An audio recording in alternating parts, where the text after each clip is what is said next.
Hello everyone, कैसे हैं आप सब लोग। आशा करती हूँ सभी लोग स्वस्थ मस्त और व्यस्त होंगे और अपने जीवन में बहुत ही बेहतर कर रहे होंगे।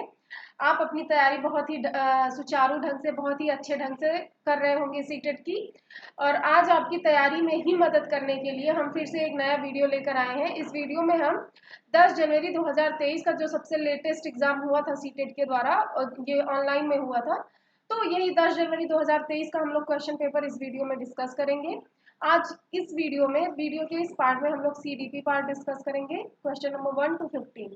आज एक पार्ट में हम लोग 15 क्वेश्चन डिस्कस करेंगे, इसके पार्ट 2 में हम लोग बाकी के 15 क्वेश्चन डिस्कस करेंगे। तो आई होप आप लोग लास्ट तक बने रहेंगे, क्योंकि कुछ लोग बोर होके आधे पे ही वीडियो छोड़ के चले जाते हैं, तो ऐसे आपको फायदा नहीं मिलने वाला। पूरा वीडियो ध्यान से देखिएगा, आपको बहुत कुछ सीखने को मिलेगा। और वीडियो पसंद आए अंत में तो आप लाइक शेयर और सब्सक्राइब कर सकते हैं। और चलिए वीडियो में आगे बढ़ते हैं, देखते हैं क्या क्या क्वेश्चन हैं। आइए एक एक करके डिस्कस करते हैं। ये क्वेश्चन नंबर 1 दिया गया है, ये इंग्लिश का क्वेश्चन है, इंग्लिश वाले देख लीजिए। फिर हम चलते हैं हिंदी वाले क्वेश्चन पे।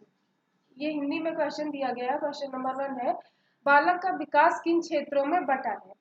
किन किन सेक्टर्स में किसी चाइल्ड का डेवलपमेंट बटा हुआ है, वो पूछ रहा है। तो इसमें पहला दिया गया है गामक, दूसरा है मनोवैज्ञानिक, तीसरा है संवेदात्मक और सामाजिक। तो ऐसा नहीं, इस तरह से मतलब ये सीक्वेंस नहीं है जो बच्चों का डेवलपमेंट बटा हुआ है, तो सीक्वेंस सही नहीं दी गई है। फिर है शारीरिक, फिर है संज्ञानात्मक, फिर है आध्यात्मिक और फिर संवेदात्मक। तो आप बताइए, किसी बच्चे का शरीर तो सबसे पहले बढ़ता है, क्योंकि कोई बच्चा आप पैदा होता है तो आप देखते होंगे वो छोटा रहता है, शिशु के रूप में होता है। तो जब वो छोटा रहता है तो धीरे धीरे उसका शरीर का आकार और वजन दोनों ही बढ़ता है। तो हम ये कह सकते हैं कि शिशु का सबसे पहले किस आधार पर डेवलपमेंट होता है, शारीरिक विकास होता है सबसे पहले। उसके बाद किसका विकास होता है, संज्ञान का, उसकी बुद्धि का, विवेक का विकास होता है। बच्चा समझता है, चीजों को एक्वायर करता है, तभी तो वो लैंग्वेज बाकी सारी चीजें सीखता है। अपने सराउंडिंग से लैंग्वेज वो सीखना शुरू कर देता है बचपन से ही, कि क्या बोला जा रहा है, उसी हिसाब से वो जो है रिस्पॉन्स करता है और सीखता है। तो संज्ञान का भी विकास होता है बच्चा, क्योंकि चीजों को समझ पाता है। उसको बुलाओ, इधर देखो तो वो आपकी तरफ देखेगा। एकदम छोटा बच्चा नहीं, 5-6 महीने का बच्चा आपकी बातों को समझ पाता है।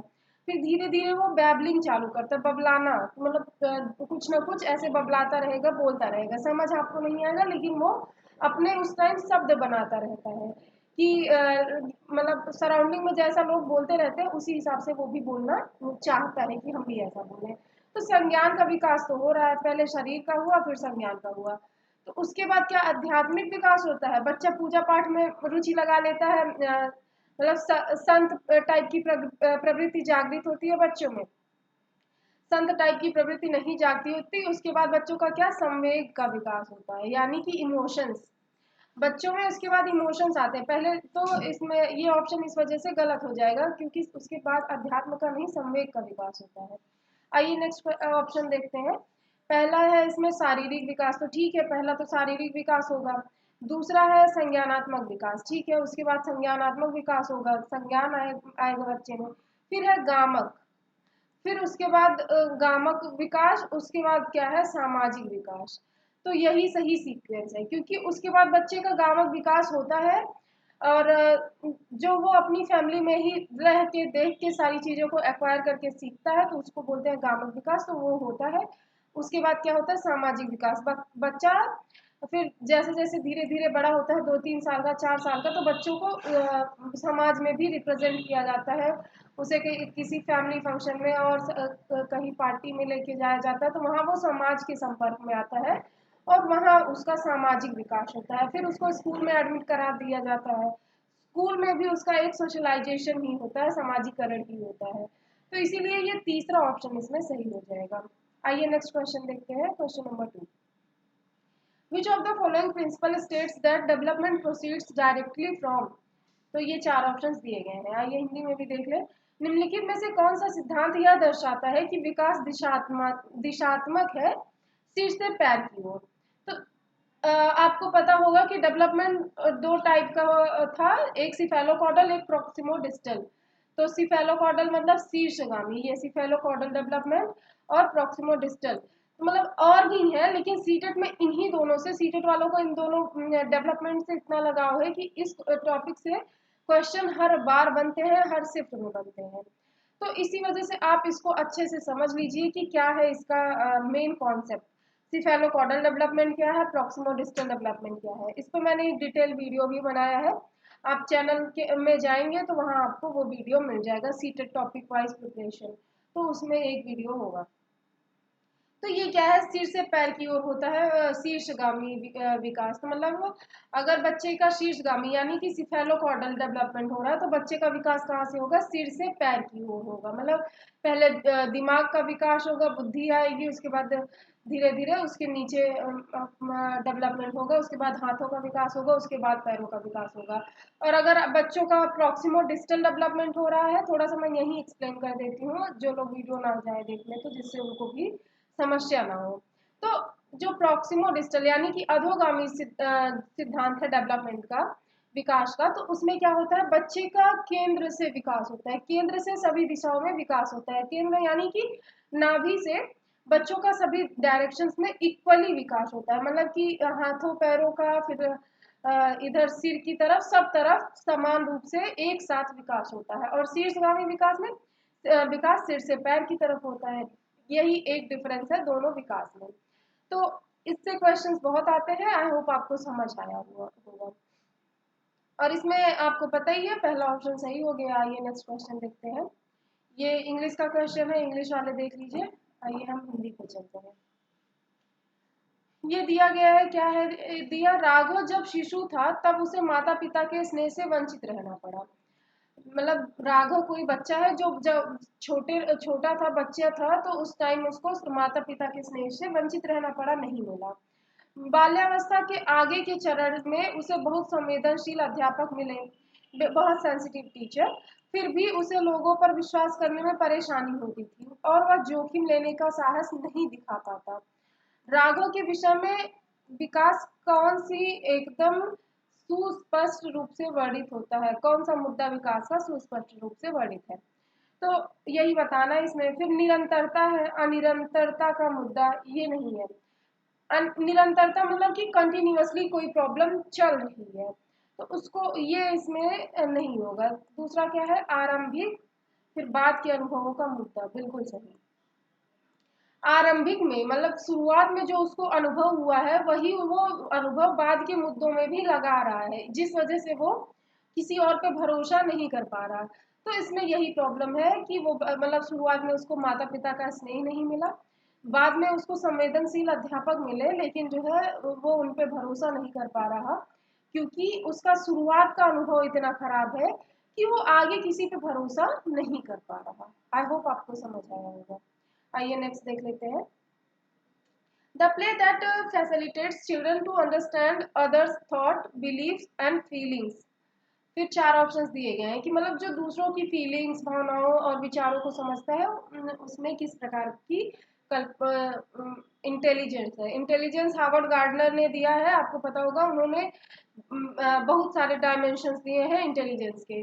तो वही पूछ रहा है ये किस तरह का इंटेलिजेंस है, वह खेल जो बच्चों को दूसरे के विचारों, विश्वासों और भावनाओं को समझने में सहायता करता है, क्या कहलाता है। तो वही बताना है हम इसमें। ये क्वेश्चन नंबर 4 है। तो 4 में ये पहला है कल्पनाशीलता वाला खेल, तो बिल्कुल सही है। बच्चा अब किसी का विचार तो वो विजुअलाइज करके, टीवी थोड़े है कि कार्टून है लगा लिया देख लिया कि किसी का विचार क्या चल रहा है। जितना आसान बैठ के टीवी पे कार्टून देखना है, उतना आसान किसी के विचारों को समझना या देखना नहीं है। कि कोई इंसान कोई चीज कर रहा है या कोई एक्टिविटी कर रहा है, तो वो किस फीलिंग से कर रहा है, क्या उसका इंटेंशन है उसके पीछे, ये समझना इतना आसान नहीं है। तो ये मतलब आदमी देख तो सकता नहीं है कि रिमोट से ऑन किया टीवी और चलने लगा कि इस आदमी का विचार क्या है, ऐसा नहीं है। उसे कल्पना ही करनी पड़ेगी ना एक तरह से, कि मतलब किसी का हम अगर विचार एज्यूम करें कि ये किस इंटेंशन से कर रहा होगा, तो मतलब अगर कोई पॉजिटिव पर्सन है तो वो उसको अच्छा दिखेगा उसकी एक्टिविटीज में, बशर्ते एक्टिविटीज भी अच्छी होनी चाहिए। कोई बॉम्ब फोड़ रहा है तो उसमें हम क्या ही पॉजिटिव देख सकते हैं कि क्या इसमें पॉजिटिविटी है। लेकिन अगर एक्टिविटी थोड़ी खराब भी है लेकिन कोई पॉजिटिव पर्सन है तो उसमें पॉजिटिव देखेगा, कल्पना करेगा कि ये इस इंटेंशन से कर रहे होंगे। और वही निगेटिव पर्सन है तो वो निगेटिविटी से सोचेगा कि कोई भला भी करता है तो कुछ लोग का ये नेचर होता है ना कि कोई कुछ अच्छा भी कर रहा है तो उसमें बुराई ही ढूंढेंगे।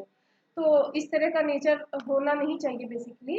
अगर किसी का है तो मैं सजेस्ट करूंगी आप लोग छोड़ दें। वैसे जिनका होगा वो एक्सेप्ट ही नहीं करेंगे मेरा इस तरह का नेचर है, तो छोड़ेंगे कैसे। खैर हम लोग टॉपिक से बहुत हट जाते हैं बातों बातों में। तो ये टॉपिक पे आते हैं कि कल्पना ही, किसी के विचार की हम कल्पना ही कर सकते हैं, क्योंकि किसी का विचार हम विजुअलाइजेशन कर नहीं सकते, उसको देख सकते नहीं है किसी का दिमाग, तो हम उसको कल्पना ही कर सकते हैं। तो यही पहला ऑप्शन इसमें सही हो जाएगा। आइए नेक्स्ट देख लेते हैं क्वेश्चन नंबर 5। इंग्लिश वाले देख लीजिए, बड़ा क्वेश्चन है वरना मैं ही समझा देती। हिंदी के लर्नर्स ज़्यादा है तो हम लोग हिंदी में चलते हैं। आई होप आप लोगों ने नोट कर लिया होगा। चलिए हिंदी पे चलते हैं। हिंदी में दिया गया है, लॉरेंस कोलबर्ग के सिद्धांत में नैतिक तर्कड़ा के किस चरण पर छात्र मान लेते हैं कि प्रत्येक व्यक्ति के लिए नियम एक समान प्रकार से लागू किए जाने चाहिए और प्रत्येक व्यक्ति का निजी कर्तव्य है कि वे इनका पालन करें। तो आइए इसके ऑप्शंस देख लेते हैं। इसमें पहला ऑप्शन दिया गया है, अच्छा लड़की अच्छा लड़का अच्छा लड़की अभिविन्यास। तो अच्छा लड़की अच्छा लड़का अभिविन्यास में क्या रहता है कि बच्चा खुद से उसको इतनी समझ नहीं होती कि क्या सही है क्या गलत है। वो गलत काम इस वजह से नहीं करता कि वो दूसरों के नज़र में क्या बनना चाहता है, अच्छा लड़का या अच्छा लड़की बनना चाहता है। अपने पेरेंट्स से डांट नहीं खाना चाहता, उनको ये दिखाना चाहता है कि आपका लड़का या आपकी लड़की कितनी अच्छी है, कितने अच्छे अच्छे विचार रखती है, वो कुछ गलत काम नहीं करती। तो ये जो है ये ऑप्शन गलत हो जाएगा।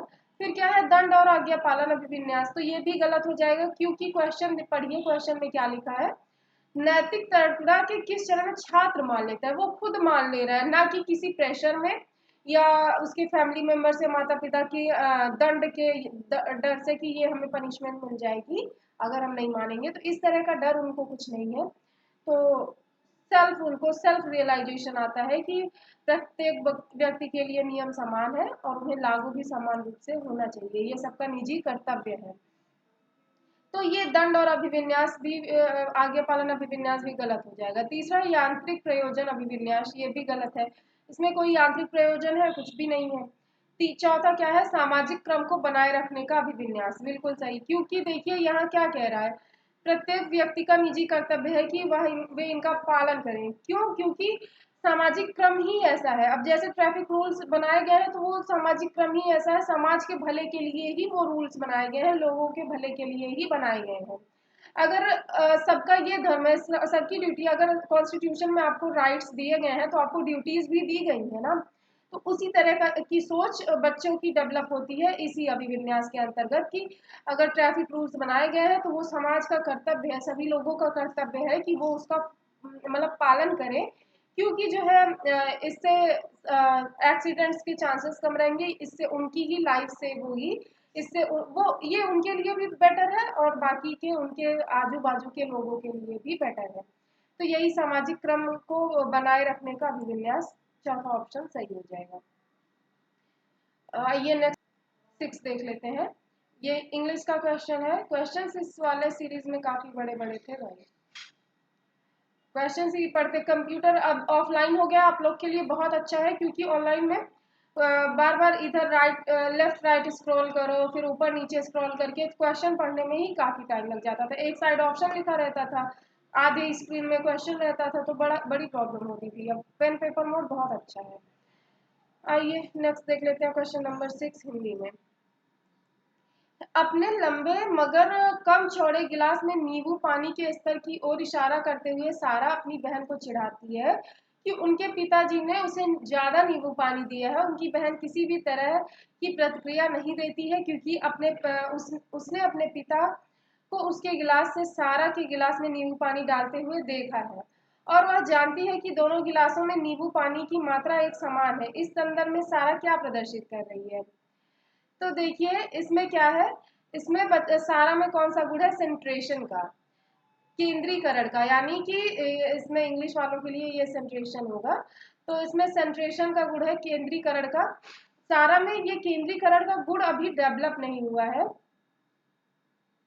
क्यों नहीं डेवलप हुआ? क्योंकि छोटे बच्चों में सेंट्रेशन का गुण डेवलप हो ही नहीं पाता। उनको लगता है, वो जो है किसी वस्तु की लंबाई और चौड़ाई में कंफ्यूज हो जाते हैं कि अ, अगर मतलब एक समय में वो किसी वस्तु के एक ही गुण पर ध्यान दे पा सकते हैं। मतलब बेसिकली आप इस तरह से समझ सकते हैं कि एक समय में कोई बच्चा किसी वस्तु की केवल एक ही गुण पर ध्यान दे पाता है, उसके अन्य गुणों को वो दरकिनार कर देता है, तो उस गुण को क्या कहते हैं? सेंट्रेशन का गुण। तो इस समय सारा भी वही कर रही है। वो अपने चौड़ाई को देख रही है कि मेरा चौड़ा है तो भरा है, लेकिन उसकी लंबाई को वो भूल जा रही है कि ग्लास उतना लंबा भी है। तो इसमें सेंट्रेशन का गुण होगा। और ये पियाजे ने दिया है, आप सब जानते ही होंगे। तो आइए नेक्स्ट क्वेश्चन देख लेते हैं। ये क्वेश्चन नंबर 7 देख लीजिए। अकॉर्डिंग टू पियाजे, during which period of development does the child begin to use represent objects and logics reasoning emergence? तो ये फिर 4 ऑप्शन दिए गए हैं, आइए हिंदी में भी देख लें। पियाजे के अनुसार विकास के किस काल में बालक वस्तुओं के लिए प्रतीकों का इस्तेमाल करने लगते हैं और तार्किक मानसिक समझ उभरने लगती है? ठीक है, तो ये देखिए पूर्व संक्रियात्मक काल। किस काल में बालक वस्तुओं के लिए प्रतीकों का इस्तेमाल करने लगते हैं और उनकी तार्किक मानसिक समझ उभरने लगती है? तो ये पूर्व संक्रियात्मक अवस्था यानी प्री ऑपरेशनल स्टेज में ही ऐसा हो जाता है। मतलब जब बच्चे छोटे रहते हैं, ये कब से शुरू होता है? 2 वर्ष से 7 वर्ष की अवस्था। इस अवस्था में बच्चे जो है, आप अगर उनको साइकिल बोलेंगे तो उनके दिमाग में साइकिल की इमेज छप जाएगी। आप उनको कुछ भी बोलेंगे, ग्लास बोलेंगे तो वो ग्लास लेकर आ जाएंगे, या ग्लास की इमेज उनके दिमाग में छप जाएगी। क्योंकि अब उनको प्रतीकों का इस्तेमाल करना आ जाता है इस अवस्था में, और वो समझ पाते हैं कि कौन सी चीज बोली जा रही है, इसके लिए क्या मतलब कहने का इनका इंटेंशन है। तो ये पूर्व संक्रियात्मक अवस्था इसमें सही ऑप्शन हो जाएगा। क्वेश्चन नंबर 8 देख लीजिए। आइए फिर हिंदी पे चलते हैं। अमन एक पहेली के टुकड़े को ठीक से लगाने की कोशिश कर रहा है, लेकिन वह सही जगह पर सही हिस्से को फिट करने के लिए संघर्ष करता है। कैसे, क्या, क्यों के रूप में उसकी माँ उसे संकेत प्रदान करती है। लेव वाइगोत्स्की के सीखने के सिद्धांत के अनुसार सीखने की यह प्रक्रिया क्या करेगी? तो इसमें क्या है? ये क्वेश्चन नंबर 8 है। और इसमें जो है, ये देखिए अधिगम के लिए पाढ़ काम करेगी। मतलब बच्चों को पहले है अप्रेरित करेगी। तो बताइए, उनकी मम्मी अप्रेरित बिल्कुल कर ही नहीं रही। अप्रेरित मतलब डिमोटिवेट करना एक तरह से, कि वो अप्रेरित तो नहीं कर रही, वो बल्कि उसका हिंट्स देके उनकी हेल्प ही कर रही है बच्चे की सॉल्व करने में। तो इस वजह से ये ऑप्शन इसमें गलत हो जाएगा। दूसरा है उसे आक्रामक बना देगी, बिल्कुल गलत है। मतलब इसमें आक्रामकता कहीं से किसी तरह से, अगर कोई बच्चा पहेली सॉल्व करने में उसकी मम्मी मदद मदद कर रही है, तो क्या वो आक्रामक बन जाएगा? ऐसा भी नहीं है। तीसरा है फिर क्या? अधिगम के लिए पाड़ का काम करना, स्कैफ फोल्डिंग। ये वाइगोत्स्की ने ही दिया है। किसी बच्चे को कोई प्रॉब्लम दीजिए सॉल्व करने के लिए, फिर बच्चा अगर नहीं कर पा रहा है तो उसे थोड़े थोड़े हिंट्स दीजिए, क्लूज दीजिए, लेकिन उसकी पूरी तरह से मदद मत करिए। सॉल्व उसी से कराइए, थोड़ी थोड़ी उसकी मदद कर दीजिए अगर वो नहीं कर पा रहा है तो इसको क्या बोलते हैं हम? वाइगोत्स्की की भाषा में इसको हम क्या बोलते हैं? स्कैफोल्डिंग पाठ। तो मतलब माता उसको क्या प्रदान कर रही है? पाठ प्रदान कर रही है उसकी समस्या का समाधान के लिए। तो इसमें तीसरा ऑप्शन सही हो जाएगा। क्वेश्चन नंबर 9 देख लेते हैं। 9 में है, if Vygotsky theory assist discovery is aided by. Vygotsky के सिद्धांत के अनुसार सहायक खोज किस में सहायक है? फिर इसमें पहला ऑप्शन दिया है संज्ञानात्मक द्वंद्व, दूसरा है सहपाठी सहयोग, यही सही ऑप्शन हो जाएगा। पीयर असेसमेंट, पीयर लर्निंग और पीयर कोलैबोरेशन, ये सब वाइगोत्स्की ने बहुत ज्यादा प्रमोट किया। पीयर मतलब सहपाठी आपस में बात करके सीखे, डिस्कस करके सीखे, या एक दूसरे का सहयोग करके सीखे। तो इस चीज को वाइगोत्स्की ने बहुत ही ज्यादा पॉजिटिव माना है और इसका बहुत ज्यादा इन्होंने प्रमोट भी किया है इस चीज को। तो यही दूसरा ऑप्शन इसमें सही हो जाएगा। नेक्स्ट देख लेते हैं क्वेश्चन नंबर 10 देख लीजिए इंग्लिश वाले। हार्वर्ड गार्डनर का मल्टीपल इंटेलिजेंस थ्योरी आ गई। आइए नेक्स्ट हिंदी में हम लोग देख लें। दिया गया है, हावर्ड गार्डनर के बहुआयामी बुद्धि के सिद्धांत के अनुसार निम्नलिखित में से किसका प्रयोग दृष्टिगत जगत को सही करने की योग्यता और अपने आरंभिक अनुभवों में परिवर्तन लाने की योग्यता के लिए किया गया है? पहला दिया गया है शारीरिक गतिबोधक बुद्धि। शारीरिक गतिबोधक बुद्धि, तो इसमें जो है ये गलत हो जाएगा। मतलब हार्वर्ड गार्डनर दृष्टिगत जगत मतलब सांसारिक जो जगत है उसके अनुभव करने की योग्यता, आरंभिक अनुभवों में परिवर्तन लाने की योग्यता है, तो ये गलत हो जाएगा। दूसरा है स्थानिक बुद्धि, यही सही ऑप्शन है। मतलब जो दृष्टिगत जगत है उसमें उसके परिवर्तन को अनुभव करना, फिर सभी योग्यताओं को अनुभव कर पाना, ये सब क्या है, स्थानिक बुद्धि के अंतर्गत आता है। इंग्लिश में इसको क्या कहते हैं, स्पेशियल इंटेलिजेंस। ठीक है, उन्होंने मुख्यतः 8 इंटेलिजेंस बताए हैं, वैसे कई सारे बताए हैं लेकिन मुख्यतः उनके 8 इंटेलिजेंस है। तो इन इंटेलिजेंस से भी क्वेश्चंस आते हैं। क्वेश्चन नंबर 11 देख लीजिए। ये हिंदी का क्वेश्चन है, सॉरी ये इंग्लिश का क्वेश्चन है, आइए हम हिंदी में देख लें। हिंदी में दिया गया है, हेतल घर में गुजराती बोलती है और भाषा को पढ़ने और लिखने में उसका प्रवाह है। उसके विद्यालय में निर्देश का माध्यम हिंदी है, वह यह भाषा नहीं जानती है। राष्ट्रीय शिक्षा नीति 2020 के अनुसार इस स्थिति में विद्यालय को क्या करना चाहिए? अच्छा, हेतल है कोई, उनको हिंदी नहीं आती, वो गुजराती बोलती हैं, तो इस स्थिति में विद्यालय वालों को क्या करना चाहिए? और आप अपने अकॉर्डिंग मत बताइए, राष्ट्रीय शिक्षा नीति यानी नेशनल एजुकेशन पॉलिसी 2022 के अकॉर्डिंग पूछ रहा है। तो पहला दिया गया, हेतल को विद्यालय में सिर्फ हिंदी बोलने के लिए कहना चाहिए। ऐसा नहीं है, अगर हिंदी बोलने के लिए कहा जाएगा, उसको हिंदी आती ही नहीं है तो कैसे बोलेंगी, नहीं बोल पाएंगी ना, जिस वजह से ये ऑप्शन क्या होगा, गलत हो जाएगा। दूसरा है, बहुभाषा की संस्कृति सृजित करने के लिए सभी बच्चों को एक दूसरे की मातृभाषा का सम्मान करने के लिए कहना, बिल्कुल सही ऑप्शन। यहाँ पहली बात तो हमको ये पता होना चाहिए कि नेशनल एजुकेशन पॉलिसी जो है वो बहुभाषा को प्रमोट करती है। मतलब बच्चा केवल एक भाषा, अपनी मातृभाषा सीख कर ही सीमित न रह जाए, वह कम से कम 2-3 बेसिकली वो 3 लैंग्वेजेस को प्रमोट करते हैं कि बच्चों को कम से कम 3 भाषा स्कूल में सिखा ही देनी चाहिए। तो एक उसकी क्या होनी चाहिए, पहली उसकी मातृभाषा होनी चाहिए, दूसरा हिंदी होनी चाहिए, और तीसरी सॉरी पहले उसकी मातृभाषा होनी चाहिए, और अगर मातृभाषा हिंदी है तो दूसरी लैंग्वेज उसकी क्या होनी चाहिए, इंग्लिश होनी चाहिए, और थर्ड लैंग्वेज। और अगर मातृभाषा उसकी कोई अदर लैंग्वेज है एक्सेप्ट हिंदी, तो जो है उसका सेकंड लैंग्वेज क्या होना चाहिए, हिंदी, और थर्ड लैंग्वेज इंग्लिश होनी चाहिए। तो इस तरह से एनईपी में डिसाइड किया गया है कि कैसे बच्चों को मल्टी लैंग्वेज सिखाना है, बहुभाषा सिद्धांत बताना है। तो इसमें यही दूसरा ऑप्शन सही हो जाए कि बच्चों को ये समझाना चाहिए कि सभी बच्चे की मातृभाषा अगर अलग अलग है तो ये एक अपॉर्चुनिटी की तरह देखना चाहिए कि एक बच्चा दूसरे बच्चे से उसकी भाषा सीख लेगा और दूसरा बच्चा उससे उसकी भाषा सीख लेगा। तो इस तरह से दोनों का लाभ है इसमें, और दोनों लोग को नई नई भाषाएं सीखने को मिल जाएंगी। तो दूसरा ऑप्शन इसमें सही हो जाएगा। क्वेश्चन नंबर 12 देखते हैं, जेंडर इज। तो जेंडर इज फिर इसमें आइए हिंदी में भी देख लें। क्वेश्चन नंबर 12, जेंडर जन्म के समय निर्धारित होता है, तो जेंडर जन्म के समय नहीं निर्धारित होता है, सेक्स जन्म के समय निर्धारित होता है। मतलब सेक्स हमें जन्म से ही मिलता है, जो अनचेंजेबल है, जिसको हम चेंज नहीं कर सकते। लेकिन ये जेंडर सामाजिक रूढ़िवादिता है, समाज द्वारा बनाया गया एक कंसेप्शन है। ठीक है, दूसरा है आनुवांशिकता विशिष्टताओं द्वारा पूर्व निर्धारित होता है, बिल्कुल गलत है। ये सेक्स पूर्व निर्धारित होता है। सेक्स मतलब लिंग आदमी नहीं बदल सकता। वैसे हिंदी में दोनों ही लिंग ही बोले जाएंगे, चाहे सेक्स हो चाहे जेंडर हो, दोनों को हिंदी में लिंग ही बोलेंगे, लेकिन सेक्स और जेंडर में काफी डिफरेंस है। सेक्स जो है बायोलॉजिकल कॉन्सेप्ट है, मतलब बायोलॉजी से, जिसको हम जन्म से ही हमें प्राप्त होता है बाय नेचर, और हम उसको चेंज नहीं कर सकते। लेकिन जेंडर क्या है, gender is a social concept, जो सामाजिक अवधारणा है जिसे बदला जा सकता है।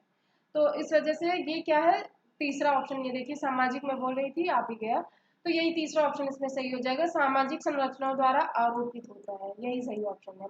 मतलब जेंडर में एक तरह से ये कि अगर लड़के को लड़के के दायरे में सीमित कर देना, लड़कियों को लड़कियों के, कि ये भाई लड़कियों के काम है, ये लड़कों के काम है, इसमें कोई कुछ हस्तक्षेप नहीं करेगा, जो लड़कियों के काम लड़कियां करें, लड़कों के काम लड़के, लड़कियां घर में खाना बनाए, लड़के बाहर कमा के लाए, तो ये सीमित कर देना एक तरह से। तो ये क्या है, सामाजिक अवधारणा है, इसमें नेचर ने कुछ नहीं किया, या बाई बर्थ हमें ये नहीं मिलता, ये जन्म के बाद सोसाइटी द्वारा निर्धारित किया जाता है। सोसाइटी ने तो यहाँ तक निर्धारित कर दिया है कि रोना भी लड़कियों का ही राइट है, रो लड़कियां ही सकती हैं, उन्होंने पेटेंट कराया हुआ है कि अगर रोएंगे तो हम ही रोएंगे, लड़के रो नहीं सकते। पता नहीं कहाँ, लेकिन ये रजिस्टर्ड है, आप लोग को नहीं पता होगा, लेकिन ये रजिस्टर्ड है, रोएंगी लड़कियां ही, लड़के कभी नहीं रोते हैं, क्योंकि उनकी मम्मियां ही शुरू से उनको परवरिश इस तरह की मिलती है कि बच्चा अगर गिर गया, 5-6 साल का भी बच्चा है, गिर गया, वो रोने लगा, बेसिक सी बात है, बच्चा गिरा है, चोट लगी है तो रोएगा, लेकिन उनकी मम्मी क्या बोलेंगी, तू लड़की है रो रहा है, लड़कियों की तरह रो रहा है, रोती तो लड़कियां हैं। तो इस तरह के बच्चों के दिमाग में जब आप विचार डालेंगे, तो वो भी बड़ा होगा तो उसी विचार से बड़ा होगा ना, वही उसके सोच उसकी उसी तरह की बनेगी। तो बच्चों में इस तरह की मेंटालिटीज डेवलप नहीं करनी चाहिए। तो चलिए, ये सब तो टॉपिक से हट के बातें हैं, बाद में भी बातें होती रहेंगी। आइए क्वेश्चन देखते हैं। क्वेश्चन नंबर 13 देख लीजिए, ये 13 है, असर्शन और रीजन का क्वेश्चन, देख लीजिए। आइए हम हिंदी पे चलते हैं। क्या दिया गया, दावा ए है, अध्यापक के द्वारा आकलन और मूल्यांकन के विविध तरीकों का इस्तेमाल किया जाना चाहिए। मतलब कि अध्यापक द्वारा आकलन, असेसमेंट और इवेल्युएशन यानी मूल्यांकन, असेसमेंट और इवेल्युएशन दोनों अलग अलग चीजें हैं, यानी आकलन और मूल्यांकन दोनों अलग अलग चीजें हैं, ना कि एक ही है। वरना बहुत लोग इसको एक ही में समझ लेते हैं कि आकलन करना मूल्यांकन करना बात तो वही है, लेकिन ऐसा नहीं है। तर्क क्या दिया गया, मूल्यांकन का उद्देश्य अच्छा निष्पादन करने वाले विद्यार्थियों को शेष कक्षा से पृथक करना है। तो पृथकीकरण को तो हमेशा से ही आप डिलीट मानिए, ये बहुत ही तगड़ा निगेटिव टैग वर्ड है, जहां आपको दिखे उसे तुरंत गलत काट दीजिए। मेरी तरफ से एक ट्रिक बोनस की तरह से आप ले लीजिए कि ये अगर बच्चों को अलग करने का, सेपरेशन या पृथकीकरण मतलब बोला जा रहा है, या सेपरेट करने को कि ये सेक्शंस बनाने के लिए या बच्चों को कक्षा से पृथक करने के लिए, तो इस तरह के स्टेटमेंट्स जहां आए आप उसको तुरंत गलत काट दीजिए, क्योंकि ये निगेटिव टैग वर्ड है। मतलब कि एक तरह से कि नकारात्मक चीज है, जिसको हमें क्लास में बिल्कुल करना ही नहीं चाहिए, तो ऑप्शंस में भी वो गलत ही होगा। फिर इस वजह से तर्क गलत हो जाएगा। दावा सही है कि मूल्यांकन और आकलन की विविध तरीकों का इस्तेमाल करना चाहिए, ये सही है, तो इसलिए ए सही हो जाएगा, लेकिन आर क्या हो जाएगा, गलत हो जाएगा, तो तीसरा ऑप्शन इसमें सही हो जाएगा। आइए नेक्स्ट क्वेश्चन नंबर 14 देखते हैं। Which of the following is not a characteristic of progressive classroom, प्रगतिशील कक्षा की कौन सी कैरेक्टरिस्टिक यानी विशेषता नहीं है, नहीं है। और आप ये चीज हमेशा ध्यान दीजिएगा कि इसमें नहीं पूछा है, कुछ लोग नहीं पूछा रहता है और जो रहता है उस पर टिक करके आ जाते हैं, तो ये गलती आपको नहीं करनी है। आइए पहला देखते हैं, बच्चों की सक्रिय रूप से सहभागिता। तो बच्चों की सक्रिय रूप से सहभागिता रहेगी, तो ये तो एक प्रोग्रेसिव क्लासरूम की विशेषता है ही, इसमें कोई प्रॉब्लम ही नहीं है। दूसरा है लचीला समूह गठन, तो लचीला तो होना ही चाहिए, समूह लचीला ही होना चाहिए, वरना जो है बच्चों की क्या रहता है इसमें, अगर रिजिड होंगे, बहुत ज़्यादा कठोरता दिखाएंगे, तो उसमें प्रॉब्लम आती है, बच्चे ठीक तरह से एक्वायर नहीं कर पाते चीज़ें, वो जो है एक प्रेशर में रहते हैं। प्रेशर मतलब बिलो द बेल्ट प्रेशर नहीं होना चाहिए बच्चों में, एक मतलब मेंटल पीस होनी ही चाहिए, बच्चों में ही क्या सभी में होनी चाहिए, सबको मेंटली पीसफुल रहना पसंद है सबको, और होना भी चाहिए। तो ये दूसरा ऑप्शन भी सही है, क्योंकि प्रगतिशील कक्षा के ये दोनों क्या है, क्वालिटीज है, और हमें जो क्वालिटी नहीं है वो जो है हमें बताना है, जो कैरेक्टरिस्टिक उसकी नहीं है। तीसरा है गतिशील अध्यापक, तो गतिशील अध्यापक तो होना ही चाहिए, इसमें कोई प्रॉब्लम नहीं है। अध्यापक गतिशील नहीं रहेगा तो बच्चे भी ऐसे लूज रहेंगे, वो भी गतिशील नहीं बन पाएंगे। चौथा है दंड और पुरस्कार का उपयोग, तो यही गलत हो गया है यहाँ पे, दंड और पुरस्कार मतलब रिवॉर्ड एंड पनिशमेंट मेथड नहीं प्रयोग करना चाहिए, वरना जो है ये प्रॉब्लमेटिक रहता है, ये प्रोग्रेसिव क्लासरूम में नहीं यूज किया जाता। तो ये चौथा ऑप्शन इसमें गलत हो गया। और फिर क्वेश्चन नंबर 15 देख लेते हैं। ये इंग्लिश का क्वेश्चन, इंग्लिश वाले देख लीजिए। आइए हम हिंदी पे चले, आइए हिंदी वाला क्वेश्चन देख ले। राशि के बच्चों की अवधारणाओं के प्रति समझ का आकलन करने के लिए